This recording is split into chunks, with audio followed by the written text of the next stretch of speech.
इच्छा पूरी ना होने पर कौन सा दुर्गुण मन में पैदा होता है? कोई चीज चाह रहे हो नहीं मिल रही तो क्या मन में पैदा होगा?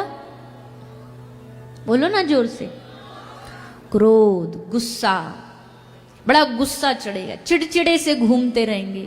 जिससे मन किया उससे लड़ भिड़ लिए, जिससे मन किया उससे उल्टा बोल दिया। सब लोग कहेंगे अरे भाई हम तो बढ़िया इससे बोलते हैं और ये उल्टा एकदम हम पे चढ़े जाता है। क्योंकि इच्छा में बाधा होने से क्रोध उत्पन्न होता, गुस्सा उत्पन्न होता है।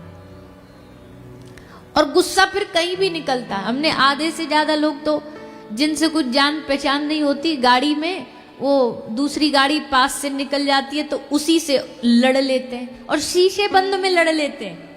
मतलब वो सुन भी नहीं रहा। हम तो देखते हैं एक आध बार कभी कभी कोई वो सुन भी नहीं रहा और उसको यही बैठे बैठे गाली दे रहे। उस बेचारे को पता ही नहीं कि हुआ क्या। तो ये क्रोध है, ये फ्रस्ट्रेशन है। आदमी अपना क्रोध कहीं ना कहीं निकालता है।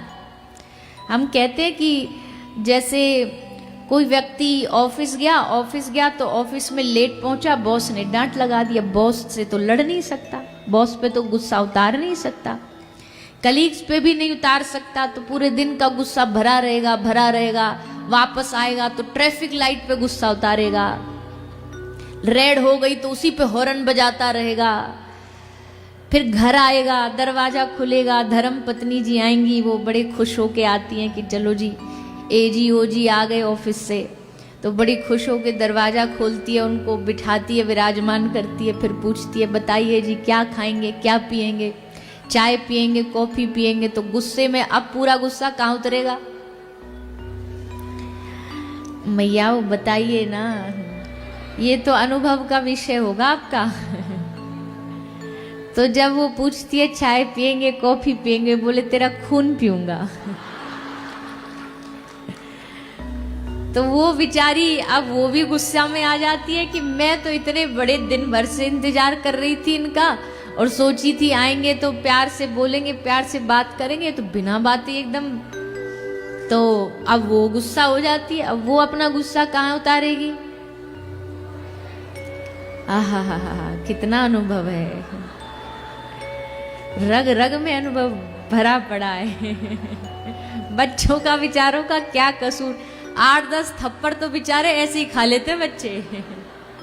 माता पिता के गुस्से में उनको कूटा जाता है, उनकी कुटाई होती है। तो बच्चा आता है mummy mummy mummy mummy mummy, एक झापड़ मारती है खींच करके।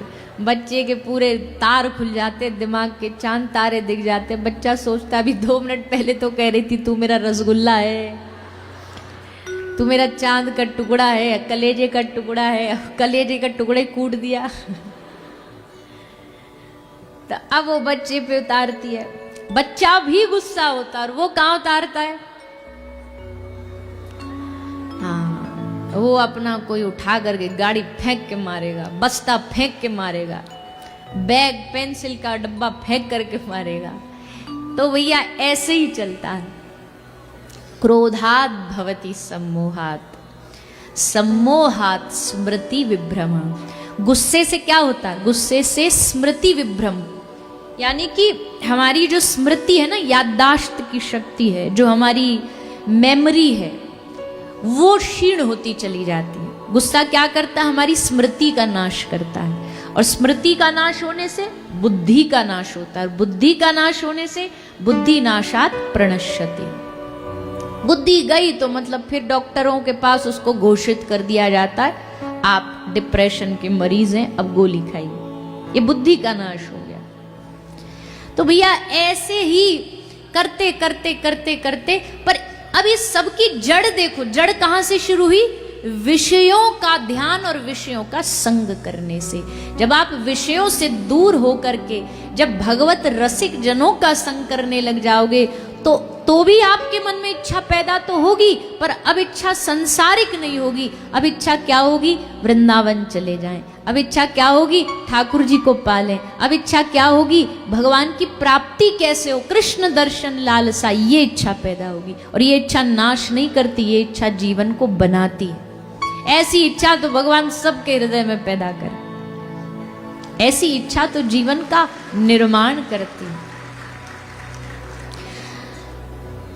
तो सत्संग जो है ना, ये संशय का विनाश करता है। जो भी हमारे दिमाग में संशय होते हैं, जो भी हमारे दिमाग में नकारात्मकता होती है, उसका इलाज करता है। और अगर 7 दिन कथा सुन के भी अभी भी माइंड कंफ्यूज रहे, अभी भी दिमाग में संशय है, तो इसका मतलब है सुनाने वाले ने कुछ गड़बड़ करी है या सुनने वाले ने कुछ गड़बड़ करी है। कुछ तो गड़बड़ हुई है बीच में।